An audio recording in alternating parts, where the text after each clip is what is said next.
1 Corinthians chapter 1. Basahin ko po lamang yung 2 Chronicles chapter number 7. So, i-connect po natin at nais po natin na pag-aralan. Yun po nga tinatawag na filled with God's glory. Ayan, filled with God's glory. Tayo ba ay puno ng kaluwalhatian ng ating pong Panginoon?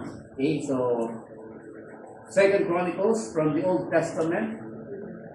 So, ang 2 Chronicles po ay pagkatapos ng 1 Chronicles. Ayan. Okay. So, 2 Chronicles chapter number 7 and also 1 Corinthians chapter number 1. Beginning from 18 hanggang doon po sa 31. Babasahin po natin ng salitan yung 1 Corinthians. So, basahin ko lang muna po yung chapter 7 verses 1 to 3. Ito sabi ng Bible. Nandiyan na po ba kayo?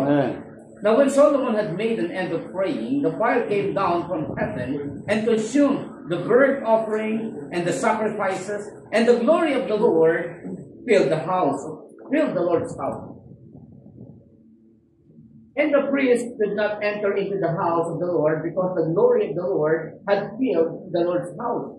And when all the children of Israel saw how the fire came down and the glory of the Lord upon the house, they bowed themselves with their faces to the ground upon the pavement, and worshipped and praised the Lord, saying, For He is good, for His mercy endureth forever. So tayo po ay magbukas sa ating pong isang talata sa 1 Corinthians chapter number 1, verse 18 hanggang 31. Salitan po natin basahin. Sabi ng Bible, For the preaching of the cross is to them that perish foolishness, but unto us which are saved, it is the power of God. Okay po.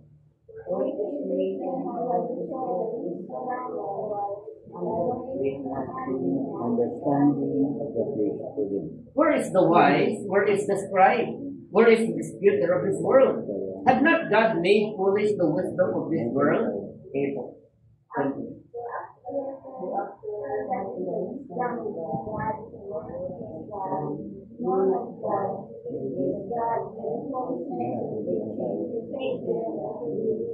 Verse 22, For the Jews require a sign, and the Greeks seek after wisdom.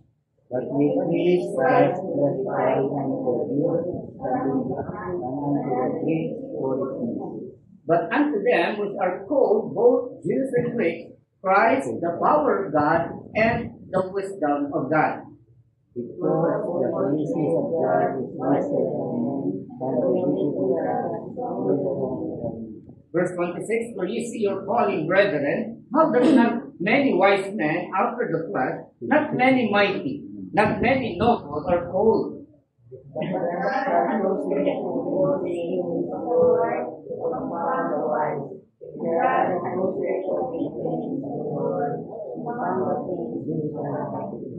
And base things of the world and things that are despised hath God chosen, yea, and things which are not, to bring to naught things that are able.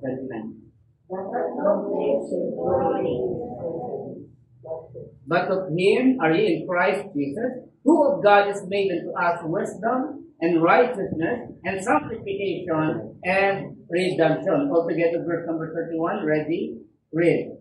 That according as it is written, He that glorieth, let him glory in the Lord. Ang sabi ng Bible sa huling talata, siya na nagmamapuri ay magmapuri sa ating pong Panginoon. Tayo po'y manalangin sa liit. Takina namin Diyos na banal na nasa langit muli, Panginoon. Patuloy na kami nagpupuri sa inyo, nagpapasalamat sa pagkakataon na iginawad niyo sa aming Panginoon upang kami, O Diyos, ay magkasama-sama mag-ipon sa iyong dakilang pangalan upang muling tumuhay sa iyong mga salita. Panginoon, dalangin ko po ang kapustusan ng Diyos na banal na Espiritu. Kaya anumang karumihan ang nakikita niyo sa aming mga puso, sa aming mga isip, sa aming mga gawa, Panginoon, ay aming pong hinihiling ang paglilinis ng Panginoon. Kaya mga Diyos, muli, salamat po at patuloy namin kinikilala ang iyong katapatan sa aming pong mga buhay, Diyos, na maging sa iingat niyo po sa aming Panginoon sa buong maghapon. Muli, O Diyos, kausapin niyo po kami sa pamamagitan po ng inyong pong dalisay na salita po kung sabihin, Panginoon, ang bawat mga nais ninyo, bawat kalooban ni Panginoon ay patuloy namin maganap, Panginoon, sa aming pong mga buhay nito. Muli, pagpalain niyo pong hapon po ito, pagpalain niyo pong bawat mga anak niyo na narito. Kung meron man sa aming kalagitnaan, Lord, na hindi pa po ligtas sa pagkakataon ito, patuloy po silang pinapanalangin na o Diyos ay makita po nila ang kahalagahan ng kaligtasan, at higit sa lahat, ang kahalagahan ng ginawa niyo pong pagliligtas po sa amin. Kaya mga Diyos, bunit salamat po at ang lahat ng ihiling namin sa inyo sa pangalan po ng aming Panginoong Jesus. Amen. Kayo po'y makakaupo na. Filled with God's glory. Ayan. So, sa ating pong talata in 2 Chronicles, ay makikita po natin dyan, mga kapatid, after King Solomon prayed unto the Lord in the temple, yung kanyang ginawang templo na siyang pinlano ng kanyang tatay na si Haring David, ay siyang nagawa niya. And then also, ang sabi ng Bible, when he had made an end of praying, ang sabi ng Panginoon, the fire came down from heaven and consumed the burnt offerings and the sacrifices, and the glory of the Lord filled the house. Napuno po ng kaluwalhatian ng isang templo. So makikita natin, mga kapatid, at ang application nito, and if we connect it in 1 Corinthians chapter number 1 or number 3, tayo po sa ating panahon ngayon ang templo ng Panginoon. Okay? When we got saved, ang sabi ng Bible, Ephesians chapter 3, verse 17, that Christ may dwell in your hearts by faith. Nanahan po ang Panginoong Jesucristo nung araw na tayo po'y nanampalataya sa ating Panginoon. When the Lord Jesus Christ died on the cross of Calvary, after that we heard the gospel of your salvation in whom, after that we believed, you were sealed also with the Holy Spirit. So makikita natin, mga kapatid, tayo po ay pinanahanan po ng Diyos. Even though we are not worthy. Kahit po sabihin natin, mga kapatid, na tayo po ay mahusay, tayo po ay edukadong tao, tayo po ay malakas, pero sabi ng Bible, that no flesh should glory in His presence.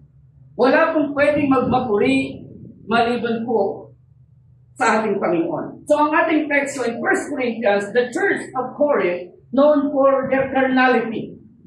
Alam natin, mga kapatid, ang simbahan pong ito ay punong-puno din po ng problema. They were carnal church. Ang sabi ng Bible, they were favoring human wisdom, following human leaders, may disorderliness, may divisions, may contentions. Talo-talo. Kaya mababasa po natin yan sa chapter 1, sa mga naunang pahayag, ang sabi po ng Biblia, verse number 10, Now I beseech you, brethren, by the name of our Lord Jesus Christ, that you all speak the same thing and that there be no divisions among you. Naway walang magkakaroon ng pagkakahati-hati. But that you be perfect, joined together in the same mind and in the same judgment.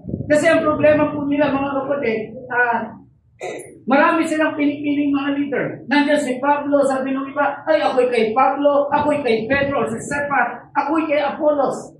Alam niyo sabi ni Paul sa kanila, sino ba si Paul? Sino ba si Apollos? Sino ba si Cephas? But ministers. Ang Diyos ba si Kristo ay nahahati? So kaya nasabi ni Pablo, salamat sa Panginoon dahil hindi ko kayo binaptize lahat. Sabi niya. Maliban kay Gaius, ang sabi niya, at yung ilang mga kapatiran. Kasi kung nagkataon, mga kapatid, sigurado kung nagbutuhan panalo na siguro si Pablo. Di ba? Pero alam niyo, mga kapatid, hindi yun ang kalooban ng Panginoon. Ang kalooban ng Diyos ay makita na ang simbahan ng Panginoon ay nagpapatuloy ng tama at ayon po sa kanyang salita. Amen. Nandiyan pa po ba tayo? So kaya nga dito po, mga kapatid, sa pagpapatuloy, in verse number 18, ang makikita po natin dyan, mga kapatid, sabi ng Bible, for the preaching of the cross is to them that perish foolishness. Ang unang sentro ng aral po na binanggit ni Pablo ay yung pangangaral ng Ebanghelyo or pangangaral po ng krus ng Kalbaryo. The Lord Jesus Christ crucified on the cross of Calvary 2,000 years ago. Para saan po siya pinako sa krus? Para sa kasalanan po ng lahat ng tao. Okay? Para sa kaligtasan. Kaya nga, the name of the Lord Jesus Christ, or the name Jesus, is, meaning po niya is Savior. So kaya pinako po siya para magligtas. So kaya nga yun po yung sentro at makikita natin the teaching is about the preaching of the gospel. Not only the preaching of the gospel, so sa pagpapatuloy po sabi ng Bible, but unto us, sa atin na mga ligtas, sa atin na katulad po ng mga taga-Korinto. Sabi ng Biblia, but unto us which are saved, it is what? The power of God. So the preaching of the gospel, and then the power of God. Okay? So ito dapat yung pumupuno sa simbahan ng ating Panginoon, sa templo, na kung saan sabi ng Bible, you are the temple of the Lord Jesus Christ. 1 Corinthians chapter number 3, before we go on, ang sabi po ng verse number 16, pakibasa nga po yung verse number 16, 1 Corinthians 3:16. Nandiyan na po kayo? And please read, ready, read. That we are the temple of God, and that the Spirit of God, what? Dwelleth in you. Okay? Ang banal na Spirito ay siyang nananahan po sa bawat isa po sa atin. So we are the temple of God. Tapos anong unang, anong Old Testament, when Solomon built the temple, the physical temple, ito po ay naglalarawan po ng templo na itatayo din po ng Panginoon. So alam natin mga kapatid, the story goes when the Babylonian captivity ay naganap. During the reign of the wicked King Nebuchadnezzar, giniba po yung templo na tinindig po ni King Solomon. Nang sabi ng Bible again, anong tinindig po ni Solomon, when he had ended his prayer, ang sabi niya mga kapatid, the Lord God, ano sabi diyan? Filled the house with glory. The Lord filled the glory. Yung pong templo na sinasabi po dun sa Old Testament. And now we are the temple of God, at tayo po na bilang templo ng Diyos ay naway mapunutin po ng kaluwalhatian ng ating Panginoon. So ang ibig sabihin po sa kaluwalhatian ng Diyos ay yun pong una yung sabi nga natin, it is about the preaching of the gospel, the power of God, and also the praise and glory of God.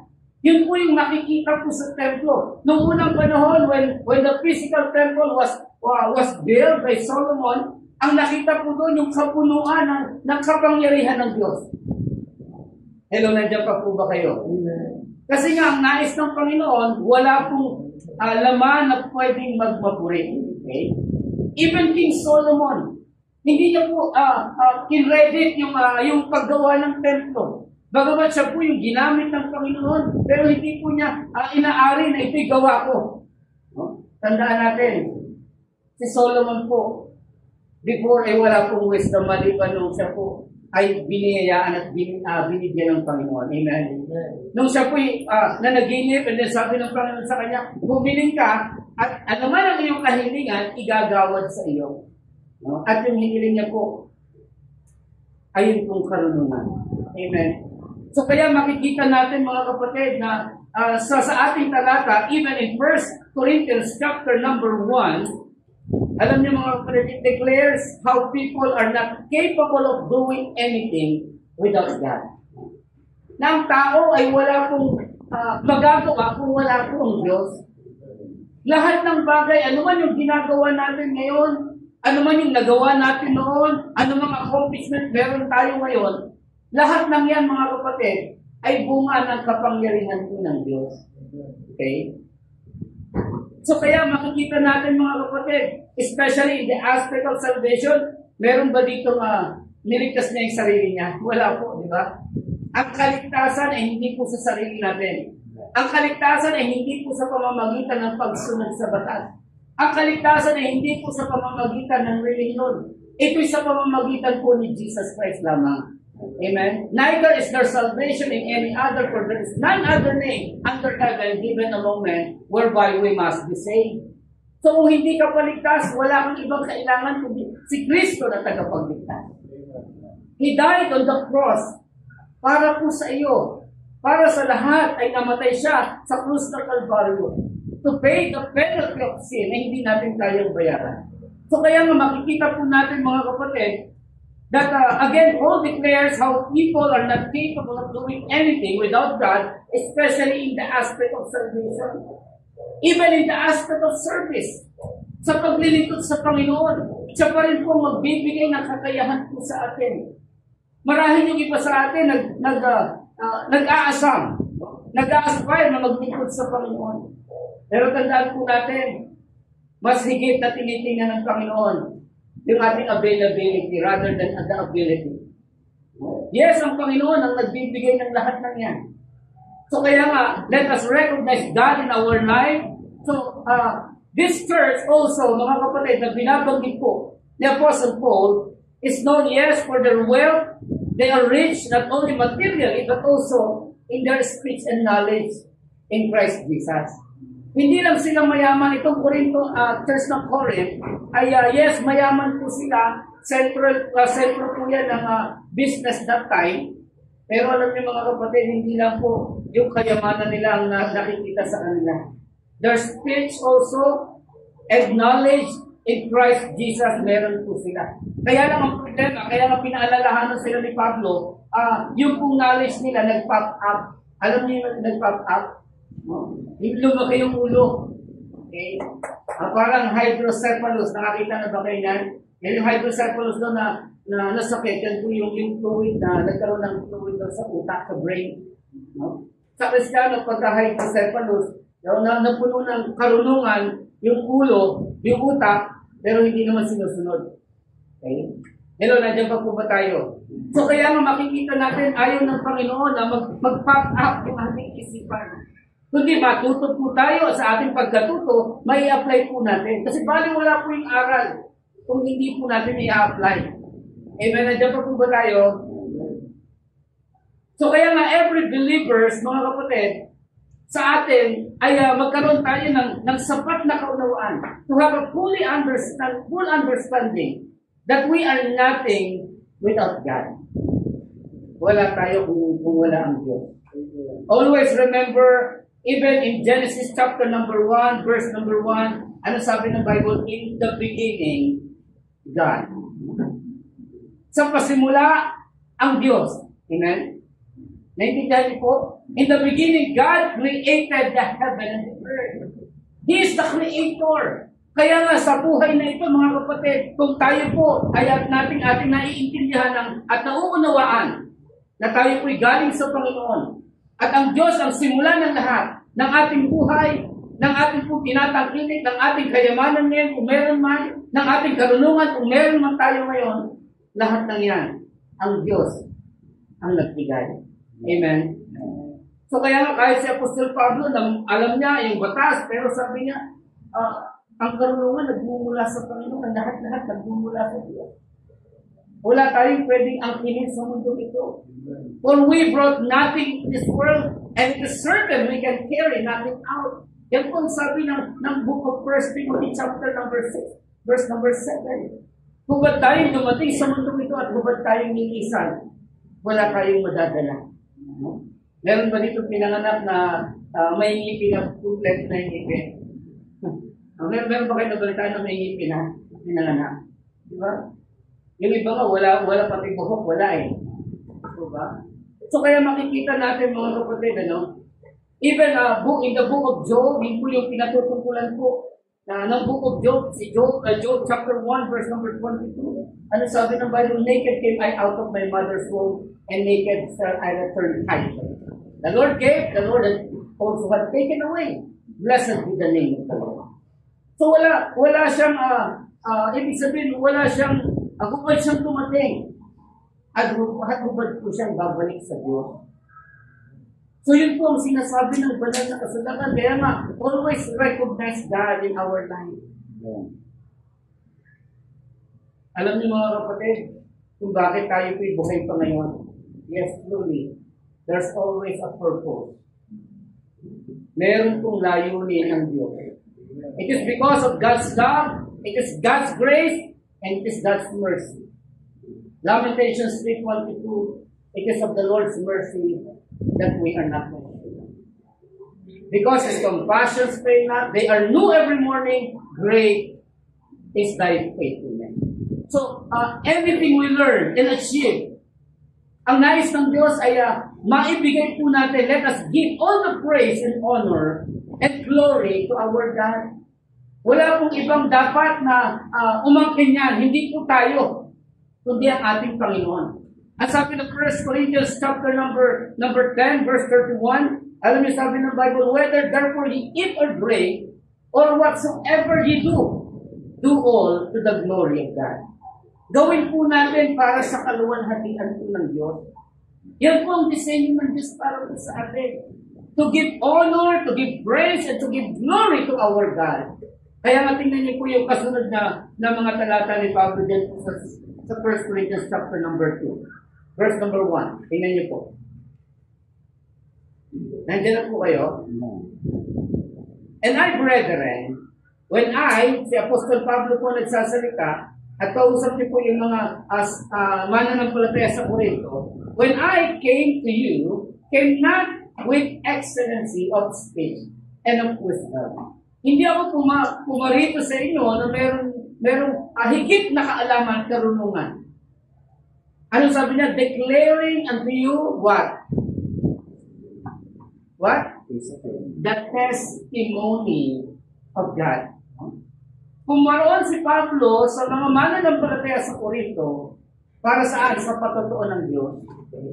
So pinag-uusapan natin yung patotoo ng Diyos. Ang bawat isa sa atin, mga kapatid, ay may kanya-kanyang patotoo. Na ang Diyos ay gumawa sa buhay mo at sa buhay ko. Amen?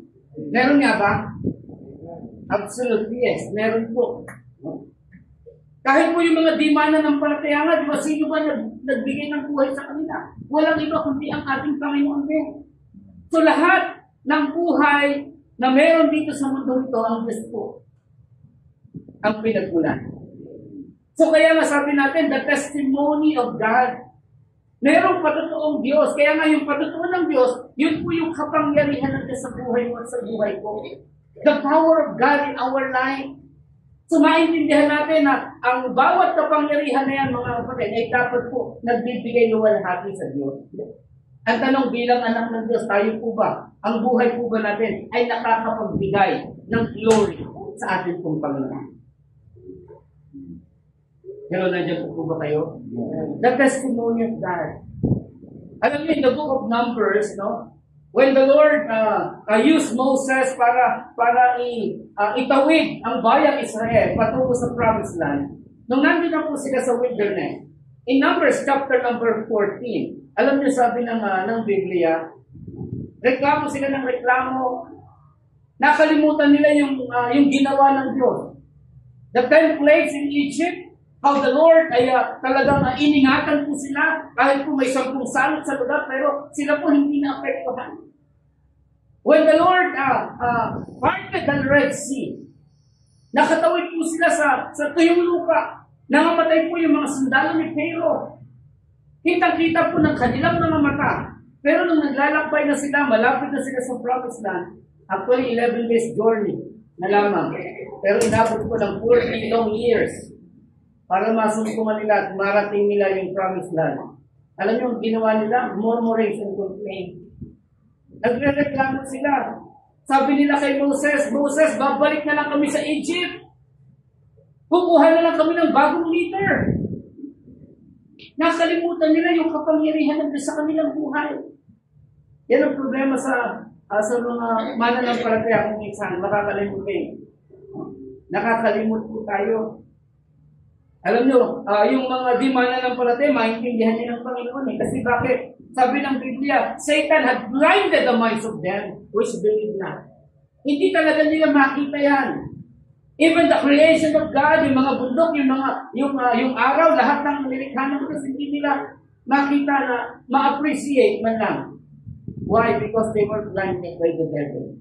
Pero tayo ng mga mananampalataya, naway hindi natin makalimutan ang gawa ng Panginoon sa ating buhay. Kaya in the book of Numbers, chapter number 14, alam niyo sa Numbers chapter number 14, si Moses nakikipag-bargain na po sa Panginoon kasi sabi ng mga Israelites, papatayin ba kami ng Diyos sa lugar na ito? Pagbalik na lang kami sa Egypt. Pero sabi ng Panginoon, dahil sinabi niya sa aking tenga, sige, gagawin ko yan. Napatayin kayo. Alam niyo, sa damdamin po ni Moses, ayaw niyang mamatay yung kanyang mga kasamaan. Alam niyo, nakipag-bargain po siya sa Panginoon, Lord, pardon thy servant. Patawarin niyo ang bayan ng Israel. Ang sabi ni Moses, ano na lang sasabihin ng mga kaaway, hindi kaya ng Panginoon na kami itawid doon sa lupain na pinangako niya, kaya pinatay niya na lang sa ilang ang bayang Israel. So kaya sabi po dito in Numbers chapter number 14, ito po ang sabi ng panalangin po ni Moses. Verse number 17, and now I beseech thee, let the power of my Lord be great, according as thou hast spoken, saying, the Lord is long-suffering, and of great mercy, forgiving iniquity and transgression, and by no means clearing the guilty, visiting the iniquity of the fathers upon the children, unto the third and fourth generation. Pardon, I beseech thee, the iniquity of this people, according unto the greatness of thy mercy, and as thou hast forgiven these people from Egypt, even until now. Panginoon, patawarin niyo ang iyong mga tao, ang iyong bayan. Mula noon sa Ehipto hanggang ngayon, Panginoon, patawarin niyo sila. Verse 20, and the Lord said, I have pardoned according to thy word. Pinatawad po sila. At ang sabi ng sumunod na talata, but as truly as I live, all the earth shall be filled with the glory of the Lord. Amen?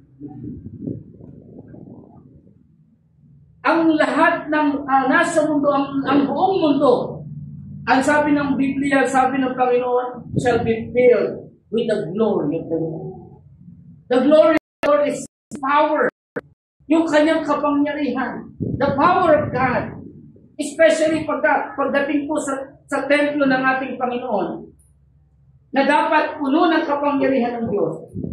Alam niyo yung application? Ang bawat isa po sa atin na naligtas sa biyaya ng Diyos. Tayo po yung patotoo ng Diyos. Na ang kapangyarihan niya ay gumawa sa bawat buhay ng kanyang mga anak. Kaya nga, ang gusto niya mga kapatid, yung kanyang templo puno lagi. Puno ng kaluwalhatian at kapangyarihan ng Diyos. Kaya nga, kumusta na sa buhay mo ang kapangyarihan ng ating Panginoon? Ay gumagawa pa sa iyo? O Diyos ba'y tumigil na sa paggawa sa buhay po natin? So kaya makikita po natin mga kapatid, even in our text, kung babalikan po natin ang ating teksto, maybe ngayon po pagkakataon ito, yes, you are now rich and wealthy. Maybe we are having strength and healthy, or being powerful and mighty, or having knowledge and being witty.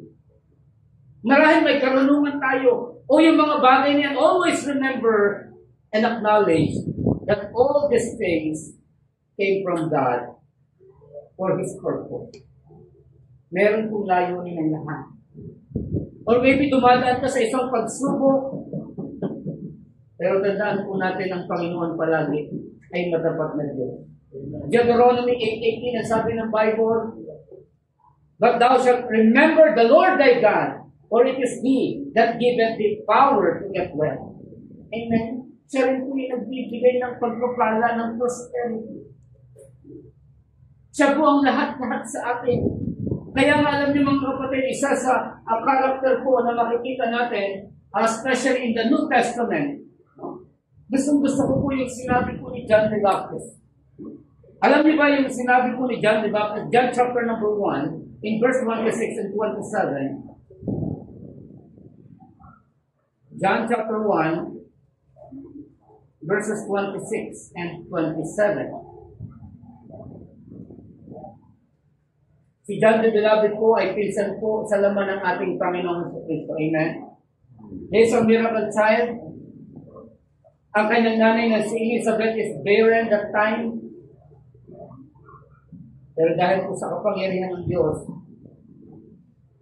siya po ay ipinanganak at sabi ng Bible, siya po yung taho ni Mulihat Propeta. Amen? Alam niyo, ang description pa nga ng Panginoon sa kanya, alam niyo kung ano? He is a great prophet in the New Testament. Pero tingnan natin yung sinabi ng Bible in verse number 26 and 27. Nandiyan po kayo? John answered them, sabi nga sa mga saying, I baptize with water, but there standeth one among you, whom you know not. Ako'y nagbabautismo ng tubig, pero may nakatayo na isa sa inyo na hindi nyo nakikilala. It is, sabi niya, who coming after me is prepared before me. Siya na dadating pagkatapos ko, kasi nung pinanganak si John the Baptist, after the birth of John the Baptist, pinanganak ko ang Panginoon. Okay? Pero sabi niya, it is prepared before me. Bago ako panganak, talagang nandoon na siya. Kasi nga, the Lord Jesus Christ ay ang Panginoon. Amen?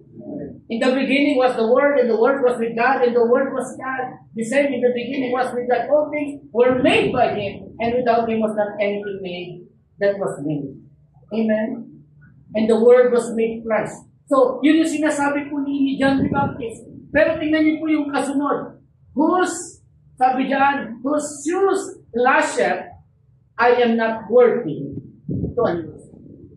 Tingnan niyo po yung mga kataga niya. Whose shoes lashed, I am not worthy to undo. Si John the Baptist, sabi niya, merong isang nakatayo sa inyo, sa kalagitnaan ninyo, na kung saan hindi niyo nakikilala, na kahit na yung pagtanggal lang ng sintas ng kanyang panyapa, ay hindi ako karapat-dapat.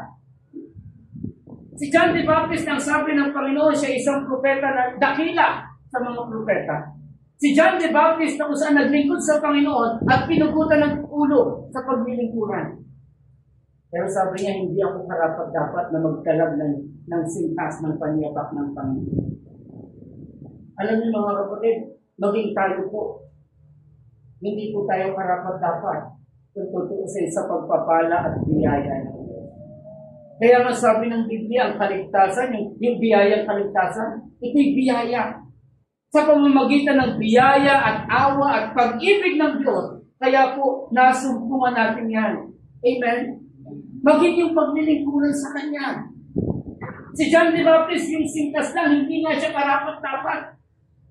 Marami siyang ginawa para sa Panginoon, pero tayo mga kapatid, wala pa tayong nagagawa sa Panginoon. And we are not worthy sa mga pagpapala at biyaya ng Diyos na tinatamasa po natin. So makikita po natin mga kapatid, is a humble heart of John the Baptist. That even though he is not worthy, pero alam niyo mga kapatid, ang blessing, kahit hindi siya worthy, magkalag, pero sabi ng Bible, si John the Baptist yung nag-baptize sa Panginoon. Amen? He baptized the Lord Jesus Christ, our Savior. So sa atin mga kapatid, wala tayong karapatan, hindi tayo karapat-dapat, pero salamat sa biyaya po ng ating Panginoon. Even our lives, alam niyo mga kapatid, kahit na ngayong buhay natin, kulang pa kung tutusin mo. Kung ibibigay mo yung buhay mo sa Panginoon, our life is not enough. To give to the Lord, if we notice what the Lord had done to us. Kung titingnan natin at uunawain natin yung binigay at ginawa ng Diyos para sa atin, kahit yung buhay natin ibigay natin, kulang pa po yan sa ginawa ng Diyos sa atin, sa mga pabor na ibinigay po ng ating Panginoon. Kaya nga mga kapatid, in 2 Chronicles chapter number 7, the Lord's house today, alam niyo po kung sino tayo po na simbahan ng Panginoon. Ang templo noong unang panahon ay naglalarawan po ng templo, na tayo ngayon ang templo ng Diyos. Na dapat sa templo ng Panginoon ay punong-puno ng kanyang kaluwalhatian at kapangyarihan, na siyang gumagawa sa buhay at patutuo ng bawat isa po sa atin. Kaya nga, kumustahin po natin ang buhay natin. Ang buhay nga ba natin, mga kapatid, ay patutuo ng kapangyarihan ng Diyos? In the book of Haggai, chapter number 2, alam niyo sa aklat po ng Haggai, nabanggit din po ang templo. Okay? Haggai, chapter number 2, ang Haggai po ay kasunod po ng Zephaniah.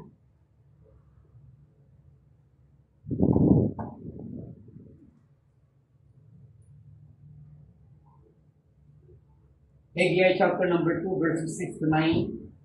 It refers to the rebuilding of the second temple in Jerusalem and had a prophetic meaning as the church, the temple of God in our time. So nung sinira po ni King Nebuchadnezzar yung first temple that Solomon built, nirebuild po ito ni Nehemiah, yung bakod, and then si Zerubbabel, kasama po ang ilang mga mananampalataya. So sabi ng Bible, verse number 6, Haggai chapter number 2, verse number 6, nandiyan na po kayo? For thus said the Lord of hosts, yet once it is a little while, and I will shake the heavens, and the earth, and the sea, and the dry land. Tingnan niyo po yung kapangyarihan po ng Panginoon. The Lord will shake the heavens, the first heaven and the second heaven, and the earth, and the sea, and the dry land.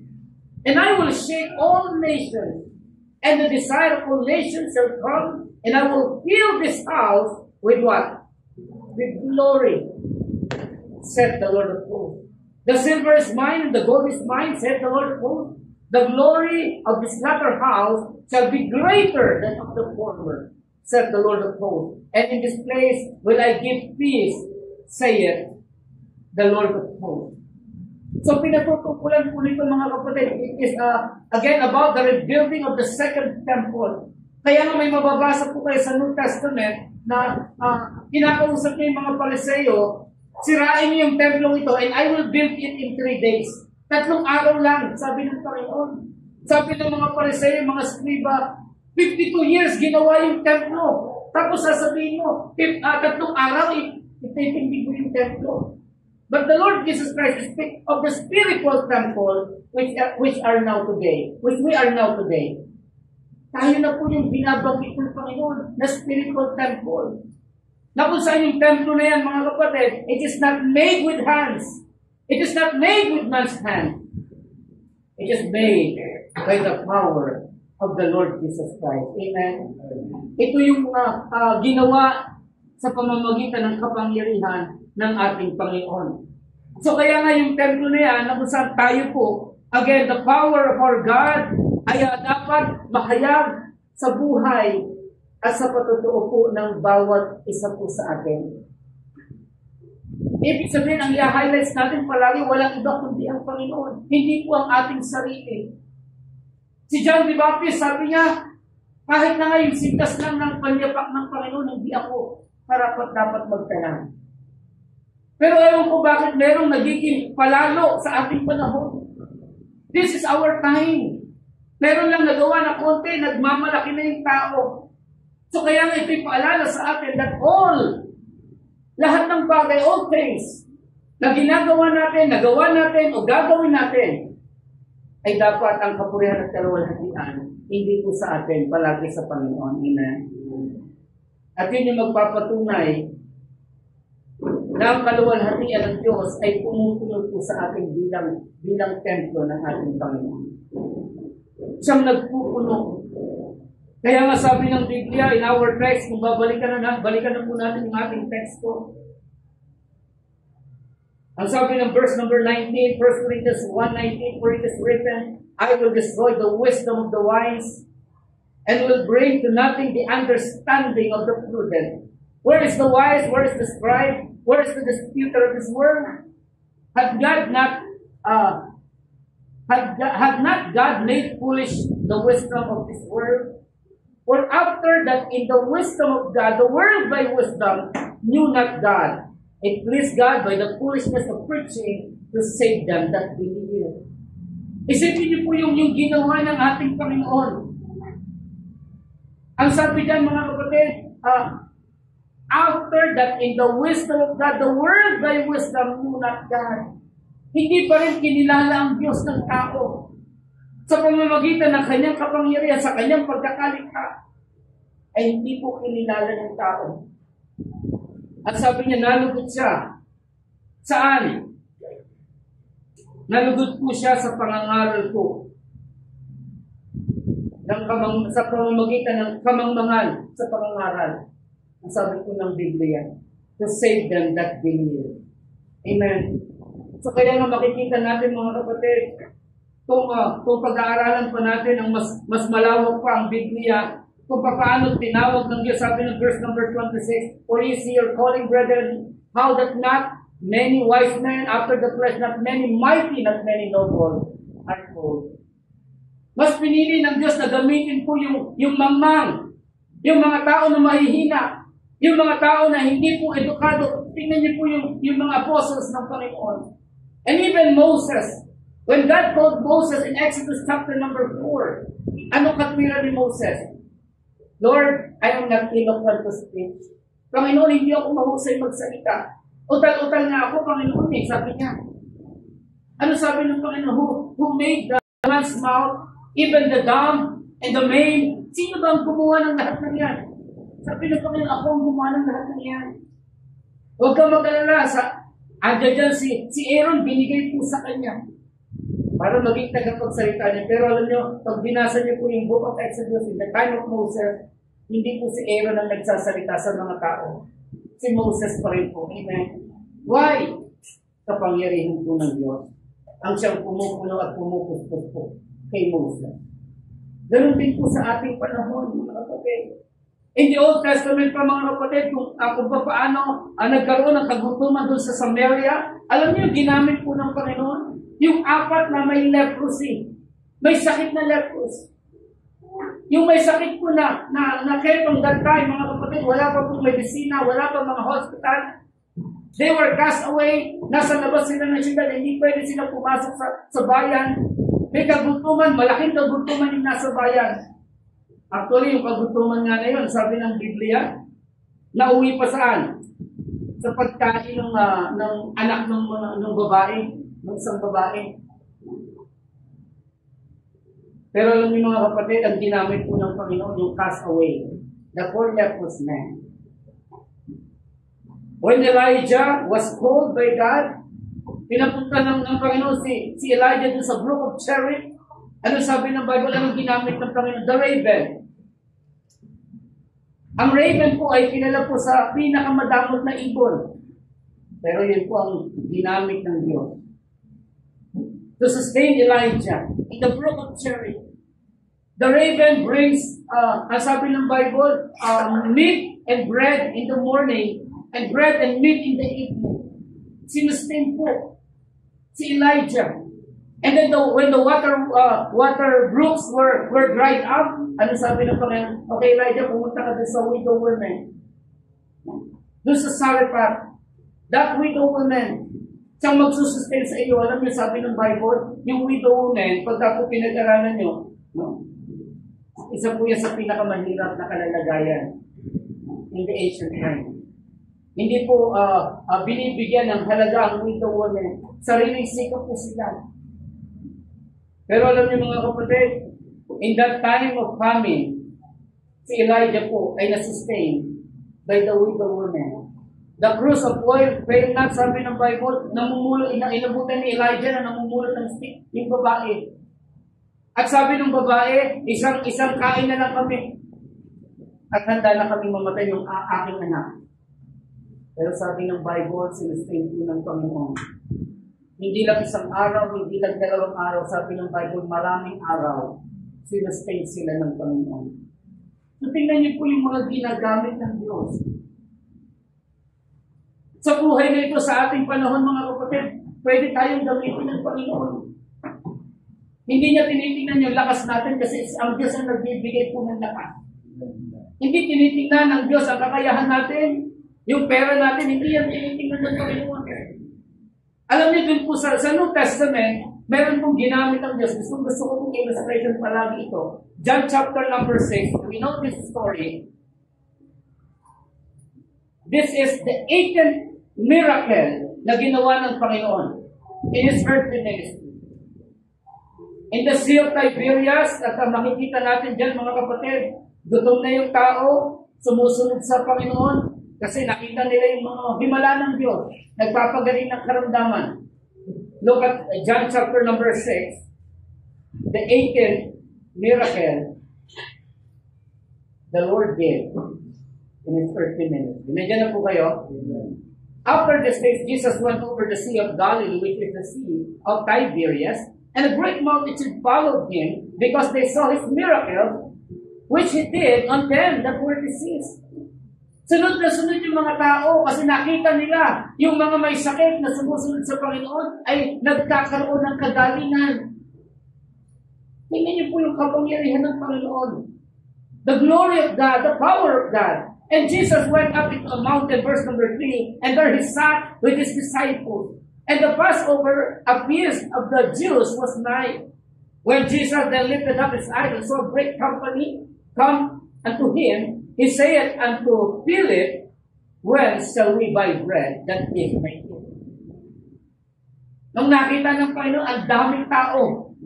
Sabi ko po nung mga unang pagtuturo ko, according to some Bible scholars, ang estimated na pinakain ng Panginoon dyan, yung 5,000 men, and yung mga babae, pag bibilangin natin at yung mga bata, sabi ko po nung unang 12,000 estimated. More than 10,000. Pero nung nakita ko po yung Wilmington guide in the Bible, alam niyo sabi ni Wilmington, it is not only 12,000, 15,000 people ang pinakain po ng Diyos that time. Isipin niyo po yung 15,000 na tao. When the Lord saw this great multitude, ang sabi ng Panginoon kay Philip, saan tayo bibili ng tinapay para ang mga tao tayo makakain? Verse number 6, and this is said to prove him, for he himself knew what he would do. Sinusubukan lang po ng Panginoon, sabi ng Biblia, si Philip. Pero alam ng Diyos kung ano yung kanyang gagawin. Amen? God is the all-knowing God. The omnipotent God, the all-powerful God. Anong sagot po ni Philip? Verse number 7.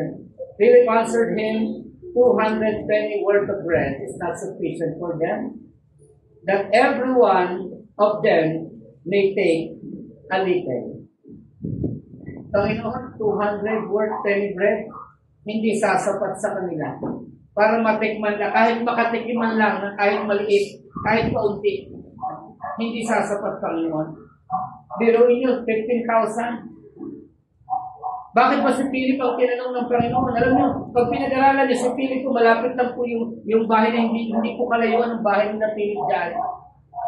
Kaya si Philip po yung tinanong niya kasi maybe probably he know the place where they are. Alam niya yung mga tindahan, alam niya yung mga pupuntahan niya kung sakasakali. Pero sabi ni Philip, Panginoon, nung tinignan niya yung mga tao sa dami, sabi niya 200 worth penny bread, hindi kasya, Panginoon. Na ang bawat isa ay kahit makatikim lang, ay hindi uubra. 15,000 people. Isipin niyo po. Paano pinakain ng Panginoon? Tutuloy natin yung storya. One of his disciples, Andrew, Simon, Peter's brother, saith unto him, there is a lad here, which had 5 barley loaves and 2 small fishes. But what are they among so many? Kung si Philip po, mga kapatid, tinignan niya yung halaga. Philip, look on the cost. Sabi ni Philip, hindi kasya, Panginoon. Kahit 200 na halaga, hindi ka kasya, Lord. Sa 5,000 o 15,000 na tao. Hindi si Andrew naman, sabi niya, merong 2 isda dito yung bata. Merong bata dito, Panginoon, may 2 isda at 5 tinapay. Pero nung tinignan niya yung napakaraming tao, ano ba yung 2 isda at 5 tinapay sa napakaraming tao? Andrew looks on the crowd. Philip looked on the cost, 200 penny. Andrew looks on the crowd, napakarami, Lord, ang dami ito. Hindi ka kasi 2 tinapay. Pero napasin niyo ba yung lad ng salita? Hindi po. Because I do believe the lad looks on Christ. At ang sabi ng Panginoon, verse number 10, and Jesus said, make the man sit down.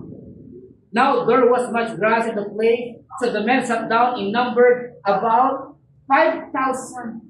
Yung mga kanlakihan ng po yung nabilang na 5,000. And Jesus took the loaves, and when he had given thanks, he distributed to the disciples, And the disciples to them that were set down, and likewise of the fishes as much as they would. And when they were filled, he said unto his disciples, gather up the fragments that remain, that nothing be lost.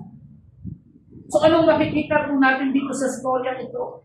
Hindi po tao ang i-highlight o hinighlight ng Panginoon. Even the lad. Alam natin mga kapatid, yung lad, alam niyo ba yung edad po ng lad pagka po pinag-aralan ayon po sa akin pong pagsasaliksik, ang edad po ng lad o yung young boy, no? Lad means young boy, no?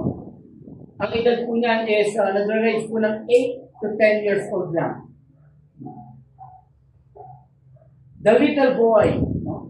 8 to 10 years old. Isipin niyo po kung gaano ka, ayun, kasi laki lang siguro ng bata sa laban. Ganun kalaki. Tapos ang daming tao, 15,000 people. Kasama na yung mga babae at mga bata. Isang maliit na bata. Pero yung kanyang buhay, nagpakita ng kapangyarihan ng Diyos. Amen. Ginamit ng Diyos yung dalawang isda na dala-dala niya at pinong pinapay, parang pakainin ng napakarami. Ano ibig sabihin? That no flesh should glory in His presence. Na walang tao na pwedeng magmapuri liban sa Panginoon. Amen. Nandiyan po ba kayo? Kaya nga sa buhay po ng bata, mga kapatid, nakita po natin yung kapangyarihan at kaluwalhatian ng Diyos. Punong-puno ng kanyang kaluwalhatian. The lad reflects of God's power and glory in spite that He is little but He is not. Napakaliit na bata, 8 to 10 years old, sa napakaraming tao. Isipin niyo po kung paano agad-agad nilang nahanap yung bata. He is little in age. Maliit yung kanyang edad. Little in height. Little in knowledge. Little in strength. Pero bakit po na siya napansin kagad sa istorya nito? Alam niyo po kung bakit? Tatlong katotohanan ang dapat natin makita. Why the Lord noticed the lad in spite he is little, na dapat na siyang makita din po sa ating pong buhay ngayon. Na wala tayong pwedeng maipagmalaki, tayo maliit lamang dito sa Panginoon. But when the glory of God filled us, there's something great na mangyayari. Amen. Katulad mo ng lahat. Tingnan natin yung tatlong katotohanan. Paano nila napansin itong batang ito? Napakaliit, maliit ang edad, maliit ang height, maliit ang kakayahan, maliit ang karunungan, pero alam niyo malaki sa kanya na nakita ng Panginoon, napansin ng Panginoon. First point, he has a big heart for the Lord. Merong malaking puso sa Diyos. Maybe we are small or we are little, maliit tayong tao, pero gusto makita ng Panginoon yung malaking puso na nasa iyo. Na handang sumunod, handang ipagamit sa Panginoon kung ano yung nasa Kanya. Amen? A big heart for God. Yun ang gustong tingnan ng Panginoon sa ating buhay. Yun ang magpupuno ng kaluwalhatian at kapangyarihan ng Diyos, even in our time. God works something great. Kahit po tayo ay maliit, kahit po tayo ay sabihin natin, hindi graduate. Hello, nandiyan pa po ba kayo? The big heart for God. The Lord noticed na mayroong malaking puso itong batang ito. Bakit siya napunta kagad doon sa panahon na kung saan kinakailangan ng pagkain nila? Sumusunod sila sa Panginoon. Yung tao sumusunod sa Panginoon. 15,000 people. Ang sabi ng Bible, ang binilang lang po sa kanila, yung 5,000 men. Napakarami po ng 5,000 tao kalalakihan. And I know that those men are capable of doing something and they are able to do something na kung nagugutom sila, alam nila yung gagawin nila. Pero bakit yung bata ay nandoon sa pagkakataon? Amen? Because he has a big heart for God. Sumusunod siya dahil alam niya sa kanyang puso na pwede siyang gamitin ng Panginoon sa pagkakataon yun. Sabi nyo, 5,000 tao, wala man na nakaisip, nagdala ng pagkain, maliban doon sa bata. Yung bata na 10 years old, sabihin natin 10 years old, no? 8 to 10 years old ang estimated ng mga Bible scholar. Dala-dala niya yung 2 isda at 5 tinapay. Hindi ko alam kung pandesal yun o ano. Diba? Pero alam niyo mga kapatid, isipin niyo kung gaano karaming pinakain ng Diyos. Dahil yung bata, kahit maliit, merong malaking puso sa Diyos. Sa ating buhay ngayon, mga kapatid, pwede tayo gamitin ng Diyos. Sa panahon natin, pwedeng maligtas ang maraming tao sa pamamagitan natin na tayo po'y gamitin ng Diyos kung tayo po ay may malaking puso sa Kanya. Si David, before he became a great king in Israel, bago siya maging isang dakilang hari ng bayan ng Israel, the second king after Saul.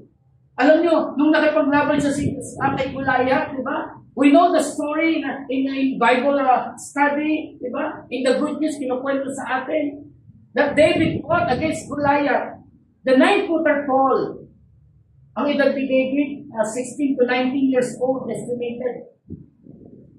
The age ni David, that time. Ang kalaban niya, man of war. A giant. A man of war, a soldier from his youth. At hindi lang basta-basta nakipaglaban siya na isa siyang kabataan lang. Si Goliath, lumaban, pumunta sa labanan, merong sword, merong spear, merong shield. Tatlong S. No? Sword, shield, and spear. Meron siyang kalasag, meron siyang espada, meron siyang sibat. Alam niyo, sabi ni David, kung marito ka, may dala kang ganyan. But I come to you in the name of the Lord of hosts. David also has a big and great heart for God. Nung nakipaglaban siya kay Goliath, hindi niya pinagmalaki yung sling niya. Ang pinagmalaki niya, yung kapangyarihan ng Diyos. Amen? Sabi niya, he is a shepherd boy. Sabi niya kay Saul. Sabi ni Saul, hindi ka pwedeng lumaban. Bata ka pa. May gatas ka pa sa labi. Kahit ganun yung sinabi. Hindi kasama niyo. Pero alam niyo, sabi ng Biblia, bata ka pa para lumaban sa isang sundalo mula ng pagkabata. Alam niyo, sabi ni David, ako'y nag-aalaga ng tupa ng aking tatay. Pagka merong leon at pagka merong oso, ay pinapatay ko sila at iniligay ko ang mga tupa. Napapatay ko sila hindi sa aking kakayahan, kundi sa kapangyarihan at biyaya ng Diyos. At ganoon din yung Pilistino yan na tumutuya sa sundalo ng Diyos ay magiging isa sa mga leon at oso. Isipin niyo po yan, ano? Ang laki ng puso. Samantalang nung si Goliath, hinahamon niya, 40 days and nights, hinahamon niya ang bayan ng Israel, sumisigaw, magpadala kayo ng isang tao na lalaban sa akin. Hinahamon niya araw at gabi. Ano sabi ng Biblia? Yung bayan ng Israel nangatakot at nagtatakbuhan po sa takot. Pero itong si David, isang bata, pero dahil malaki ang puso sa Diyos, nilabanan niya si Goliath. At ano nangyari? Nagtagumpay po siya. Amen. Naway maging malaki ang puso natin sa Panginoon. Ano man ang biyaya ng Diyos na nasa atin ngayon, ay maalala pa rin natin na ang lahat-lahat ay galing po sa Panginoon. Amen. Kaya makikita natin na lalo na sa panahon natin ngayon, mga kapatid, kumusta yung puso natin sa Panginoon? Gaano na kalaki ang puso natin sa Diyos?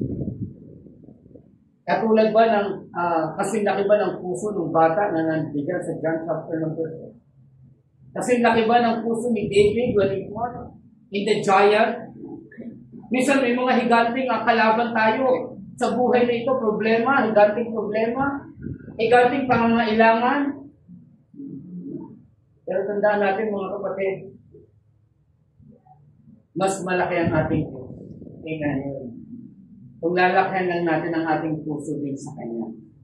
Nandiyan pa po ba kayo? Ang problema kasi mga kapatid, kung minsan, mas malaki yung puso natin sa maraming mga bagay ng mundo. Sa maraming mga bagay na in-offer ni Satanas. Pero nandiyan pa po ba tayo? Minsan mas malaki yung puso natin sa mga bagay-bagay. Lalo na sa ating panahon ngayon, di ba? Puso yung cellphone dati, di ba? Yung dati cellphone, maliit lang, bitter nga lang, gano'n lang maliit, gano'n. Palaki ng palaki. No? Tapos ngayon, yung tablet dati, iniinom lang ngayon, di ba? Pinapanood, pinaglalaro. Di ba? Palakihan na eh. Ibang klase na itong panahon ngayon. Sabi nga ng isang mangaral, sa panahon ngayon, mga kapatid, di ba? Yung cellphone na ang iniingatan. Tapos yung puso na daw ang pinaglalaban. Tandaan natin mga kapatid, ang gusto ng Panginoon, magkaroon tayo ng pusong malaki para sa Panginoon. Pangalawa na nakita po, napansin po ng Panginoon, hindi lamang po yung malaking puso sa Diyos. The Lord has a big heart for God. Not only that, but also, the Lord has a big hand for God. Malaki yung kamay niya para buksan sa Panginoon. Amen. Handa siyang magpagamit sa Panginoon. Handa niyang ibigay yung kanya, nasa kanya. Kung ano yung nasa kanya. The 2 fishes and the 5 loaves, ang sinabi po ng Biblia. Sabat na para makakain, mabusog ang 15,000 katao. Alam niyo mga kapatid, yan po kung minsan ang problema ng tao. Hindi lang malaki yung kamay, nakasarado pa kung minsan. Paano pa pagka po nagpadala ang Panginoon ng pagpapala pag nakasarado yung kamay natin? Kaya kung minsan ang ilang pong blessing eh. Kasi bakit nakasarado po yung kamay natin para sa Panginoon? Gusto ng Diyos gamitin tayong lahat pero yung kamay natin nakatipong para magpagamit sa Diyos. Yung bata, mga kapatid, hindi aksidente na nandoon siya sa pagkakataong yun. Wala siya doon sa dulo o hahanapin pa siya. Wala. Hindi po. He is available and able to give. To give His hand sa Panginoon. He's open hand to give and to do something for God. Bukas ang kamay niya, bukas ang palad niya para sa Panginoon. His generosity for God ay nakita po ng Biblia. Hindi po siya nagreklamo Panginoon, pagkain ko na yan eh. Kung ilang araw ako susunod sa iyo, Panginoon, maybe hanggang pinabukasan niya na yung baon niya. Pero anong nangyari? Sinare niya sa Panginoon. Amen. And then the Lord break it. And then the Lord prayed for it. And then distribute po sa mga tao. Alam niyo ang kagandahan, mga kapatid? Hindi lang sila nakatikim. Ang sabi ng Bible, they were healed. Nabusog po silang lahat. Amen? Kung tutusin, sabi ko nga kung ang dala-dala ng batang ito, sabi naman ng Bible, little fish lang, maliit lang, di ba? Kahit bangus, di ba alam niyo ba yung tinik ng bangus? Nabibilang na ngayon kasi tinatanggal na yan, di ba? No? Ayon sa pag-search ko, 100 plus lang yung yung tinik yan eh. So tingnan nyo, kahit yung tinik, hindi kakasya doon lang sa 5,000 tao, kalalakihan, hindi nakasya kahit yung tinik lang, tig-isa. Isipin niyo po, no? Napakabuti ng Diyos na pakain niya yung 15,000 tao. Nabusog silang lahat. At ang matindi pa rito mga kapatid, may sumobra. May sumobra pa. Ilan po yung sumobra? Ilan po yung sumobra dyan? Sabi ng Bible. Ilan niyo po kung ilan yung sumobra. Verse number 13. Pakibasa po. John 6, verse number 13.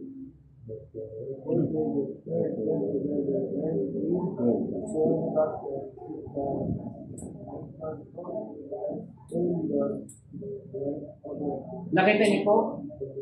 Ano sabi ng Bible? Therefore, they gathered them together and filled what? 12 baskets with the fragments of the 5 barley loaves which remained over and above unto them that had eaten.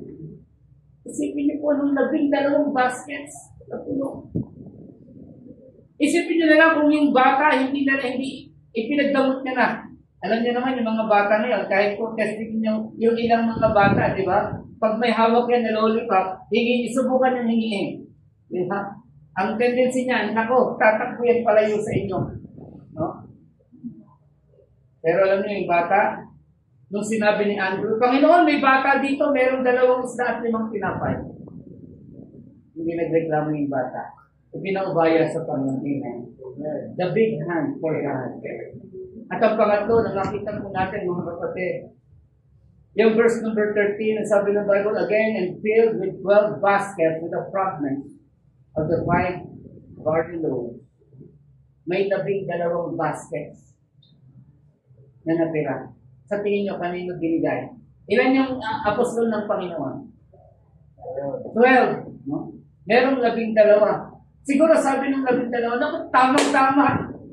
Para sa atin siguro yan, tig-iisa tayo. Alam niyo ba kung kanino binigay ng Panginoon? Luke chapter number 6 verse 38. Ito ang sabi ng Bible. Luke 6:38. What is the principle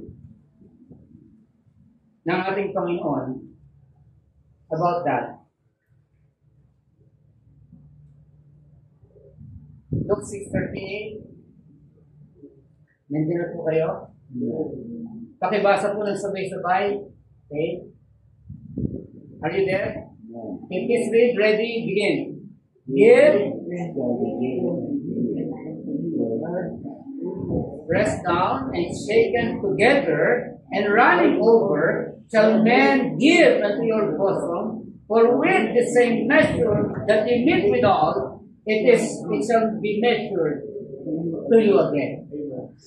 Sino nagbigay sa Panginoon ng isda at saka ng 5 tinapay?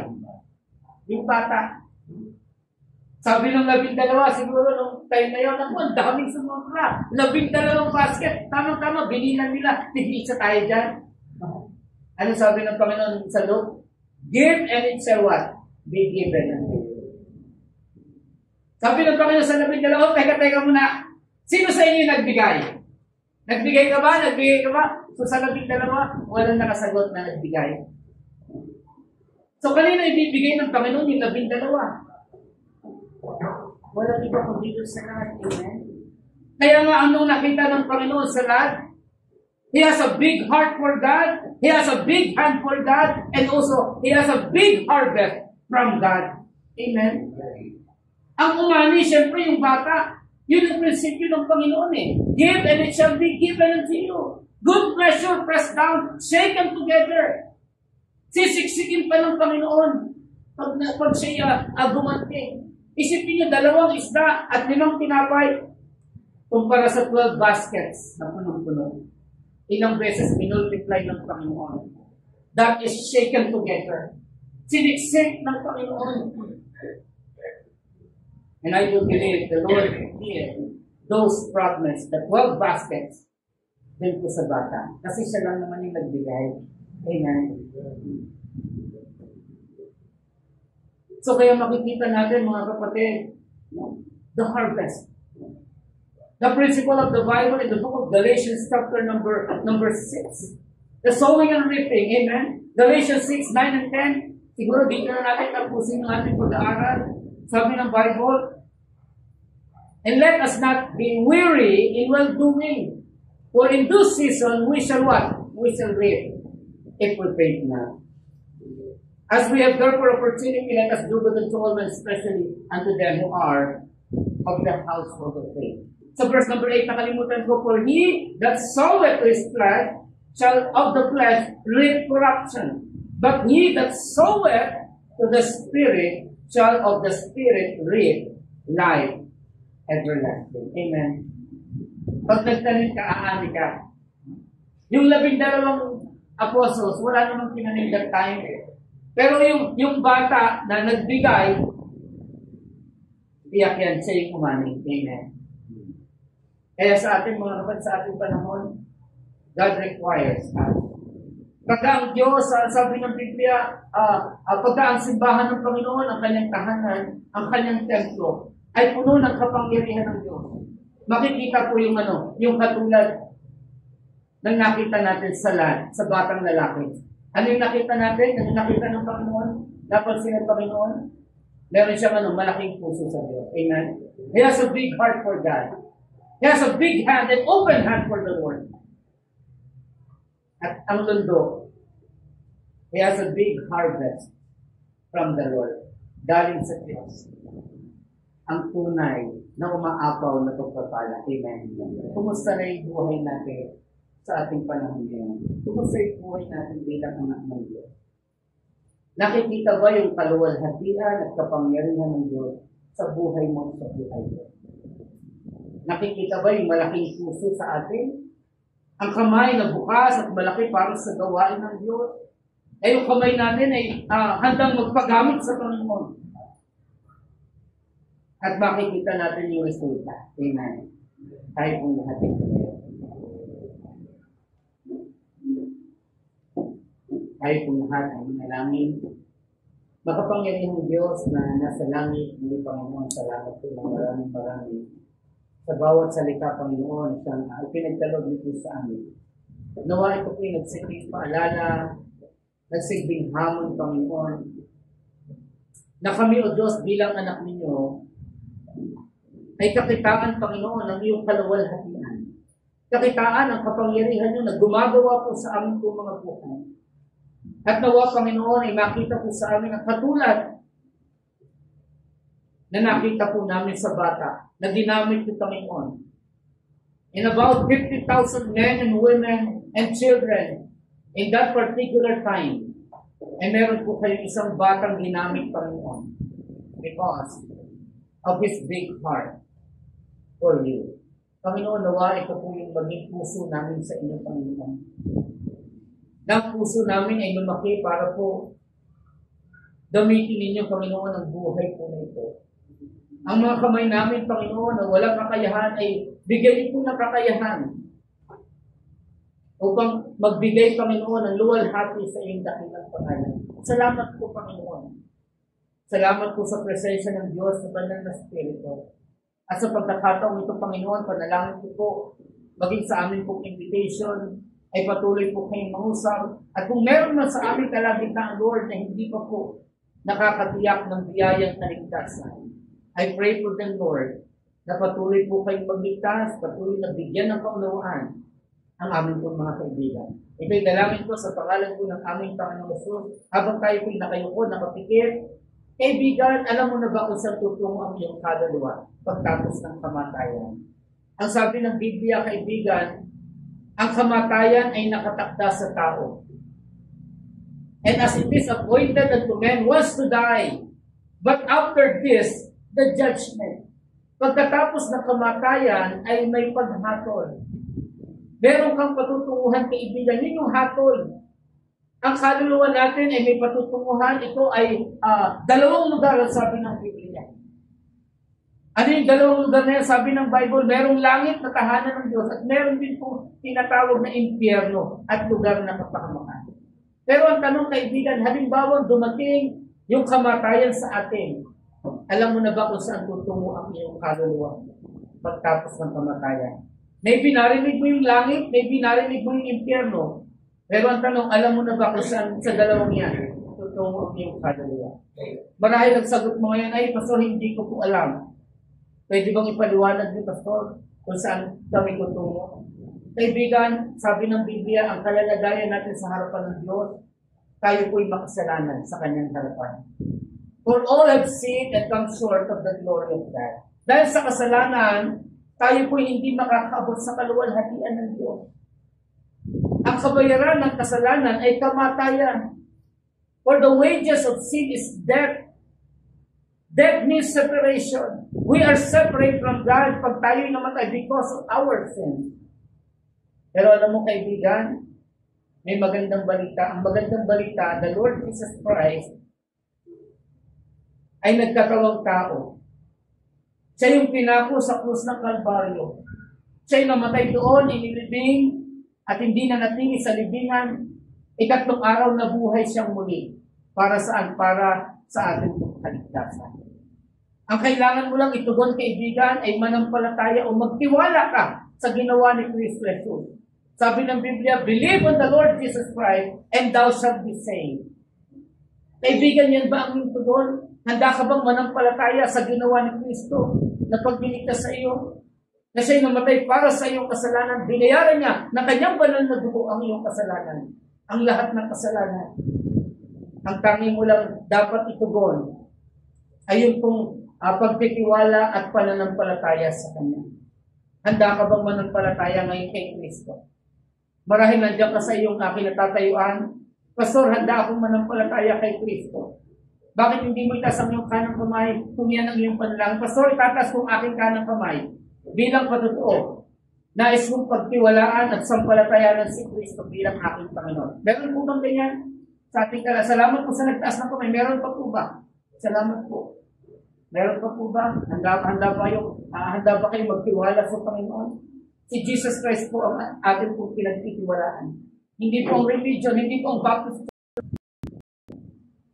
Baptist cannot save you. Church cannot save you. Good works cannot save you. Religion cannot save you. But Jesus can.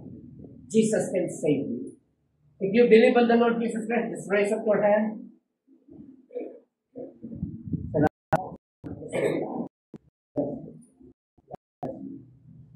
Kapatid, para sa atin ngayon ang invitation. Yes, tayo po'y anak ng Diyos. We are the temple of God. Pero bilang anak ng Diyos at templo ng ating Panginoon, nakikita ba ang kaluwalhatian at kapangyarihan ng Diyos sa buhay mo at sa buhay ko bilang anak ng Diyos? Nakikita ba ang kanyang kapangyarihan na gumagawa? Gaano nakalaki ang puso natin sa Panginoon? Ang ating mga kamay na pwedeng gumawa para sa Panginoon. Na pwedeng buksan para sa Panginoon. Kumusta na ang buhay natin bilang anak ng Diyos? Hindi ko na po pahabain pa ang indikasyon. I believe ang Diyos ay nangusap po sa atin. Hindi ko alam kung saan, paano. Meron gusto ng Panginoon.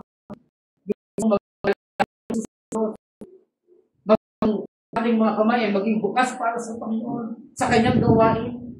Halika kapatid, lapit natin sa Panginoon. The altar is open. God bless you.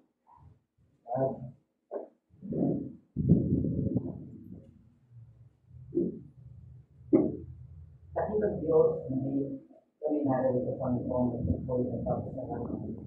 Sa pagkakataon ng Diyos na napakinggan ng mga mensahe. Thank you, Lord, for the message of the people. Salamat po, Panginoon, especially the presence of the Holy Spirit. Salamat, Panginoon, dahil kami, O Diyos, na hindi po karapat-dapat. Dahil sa iyong biyaya, Panginoon, ay minarapat na pumalit ka. Salamat po sa iyong dakit at pag-ibig po sa amin. Salamat, Panginoon, especially po sa mga kamay na naitas kanina, Panginoon. Nahandang manampalataya at magtiwala sa inyong ginawa sa puso ng Kalbaryo. Salamat, Panginoon, sa kanilang puso na kung saan ay alam nyo kanilang puso ngayon, Panginoon. And as they trust and believe in you, O Lord, I pray for them na kung saan igawad din po sa kanila ang biyaya ng buhay na walang hanggan na siyang una namin naranasan, Panginoon. Salamat po sa mga kaluluwa po, Panginoon. I pray, O Lord, na hindi lamang po ito yung una kundi na kanilang pagtungo rito, Panginoon. Kundi ang mga ito po yung simula. Na kung saan ang iyong kaluwalhatian ay maranasan po nila ang iyong kapangyarihan, Panginoon, na siyang babago sa landas na kanilang pinaka. Salamat po, O Diyos, sa mga kaluluwa ito. I pray also, Lord, for all the believers na narinig po, Panginoon, na nanalangin sa iyo, iba'y nagpapasalamat. Ang iba, Panginoon, ay humihiling. O Panginoon, aking dalangin o Diyos, na ito po ang lahat ng ating mga panalangin ay maging mabagong sa inyo. Maging mabango sa inyo pong mga tenga o Diyos at nawagin dito pong aming pong mga dalangin. Pagpalain mo pong yung anak, Panginoon, na narito Bless niyo po ang inyong salita, Panginoon. Hindi lang gawa namin ito narinig, Panginoon, kundi ito po ay gamitin po namin. Dumali, Panginoon, sa aming mga puso at mahayag sa buhay po ng bawat mga. Muli, purihin ka, Panginoon, at ang lahat ng ito ay hiling namin sa inyo sa mga pamilyang pangalan po ng aming Panginoon Jesus. Amen.